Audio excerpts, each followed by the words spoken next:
Je voudrais tout d'abord et très clairement apporter un soutien très fort au travail législatif, le soutien du groupe écologiste au travail législatif qui a été effectué, initié par notre collègue Alain Tourret et par son groupe, le groupe radical, issu d'un travail, d'une mission partagée avec Georges Fenech qui s'est exprimé à l'instant et qui a produit un rapport il y a à peine plus d'un an, et moins d'un an même.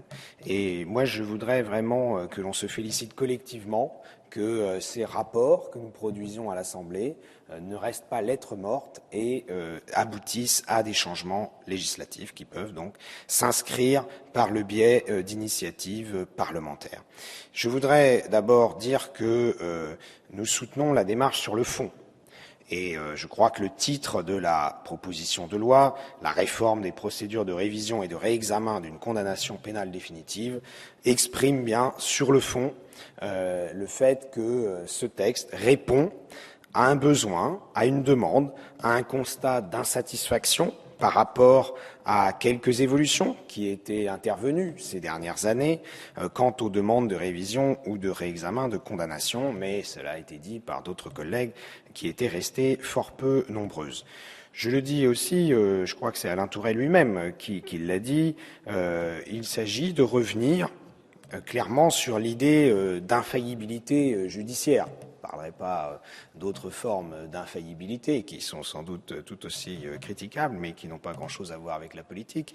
Et pour autant, sans fragiliser, vous l'avez dit, Madame la Ministre, l'autorité de la chose jugée qui est importante pour le bon fonctionnement non seulement de la justice, mais aussi de notre société.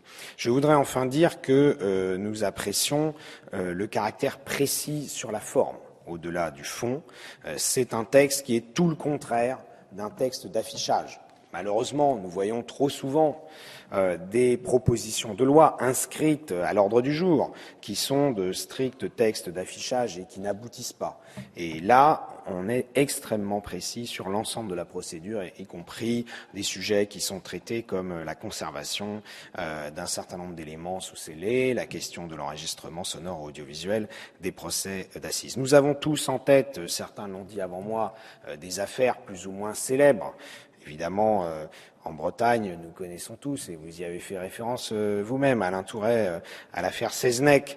Et bien sûr, il s'agit, ça a été dit notamment par Roger Gérard Schwarzenberg, peut-être demain de libérer des personnes innocentes qui ont donc été injustement condamnées et emprisonnées à la suite d'erreurs judiciaires. Mais il s'agit aussi de réhabiliter la mémoire de personnes condamnées et aujourd'hui disparues. En tout cas, c'est un objectif que nous ne devons pas perdre de vue. Enfin, bien sûr, le groupe écologiste votera pour ce texte.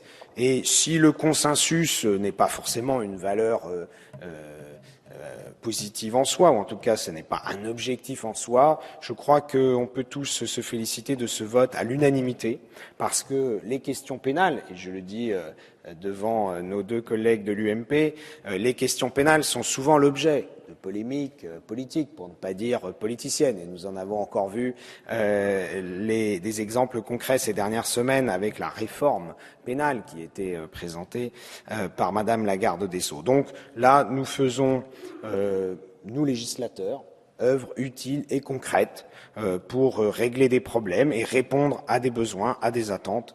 Et donc c'est avec plaisir que le groupe écologiste joindra ses voix pour soutenir l'adoption de ce texte. Merci Monsieur de Rugy, mes chers collègues.